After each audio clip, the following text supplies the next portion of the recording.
হায় হায়, ভাজকীয় দশমিক এই ধরনের দশমিক ওয়ালা সংখ্যা কিভাবে ভাগ করা যায়? চলুন, কোনো কনফিউশন নেই, টেনশন নেই, একেবারে বেসিক এবং শর্টকাট ব্যবহার করে আমরা এই ভাগটি করে নিই। মনে রাখবেন, কোনো ভাগ অঙ্কে যদি ভাজকের দশমিক থাকে, তাহলে ভাজকের দশমিক থাকলে সেটি সমাধান করা একটু জটিল। এজন্য ভাজকের দশমিককে দূর করতে হবে, যে কোনো উপায়ে ভাজকের দশমিককে সরাতে হবে। সেটা কিভাবে? সেটা হচ্ছে আমরা সমতার ভিত্তিতে, মানে সমতার ভিত্তিতে একটা কাজ করতে পারি, যে এই দশমিকটাকে যদি আমরা এক ঘর ডানে নিয়ে যাই, তাহলে এই ভাজ্যের দশমিকও এক ঘর ডানে নেওয়া লাগবে। মানে আমরা যদি দশমিক ডান দিকে বা বাম দিকে নিই, এদিকে ডান দিকে এক ঘর, এদিকে ডান দিকে এক ঘর যদি নিই, তাহলে কোনো সমস্যা হবে না, মানে কোনো কম বেশি হবে না, বা কোনো ধরনের ভুল হবে না আর কি।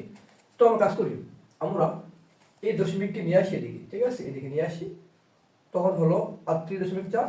আর এই দশমিককে যদি আমরা এখানে বসাই, তখন হবে 12।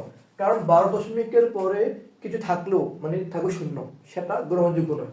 তাহলে এখন 38.4কে 12 দিয়ে ভাগ করার যেই কথা, আই রিপিট আগে, 38.4কে 12 দিয়ে ভাগ করার যেই কথা, যে রেজাল্ট হবে, আগে যে ছিল এই 3.84, তাকে ভাগ করার সেই একই রেজাল্ট হবে।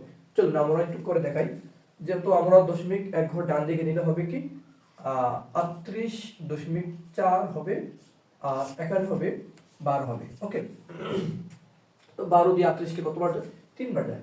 3 12 36। ওকে, বিয়োগ করলে হবে কত? বিয়োগ করলে হবে 2 হলো।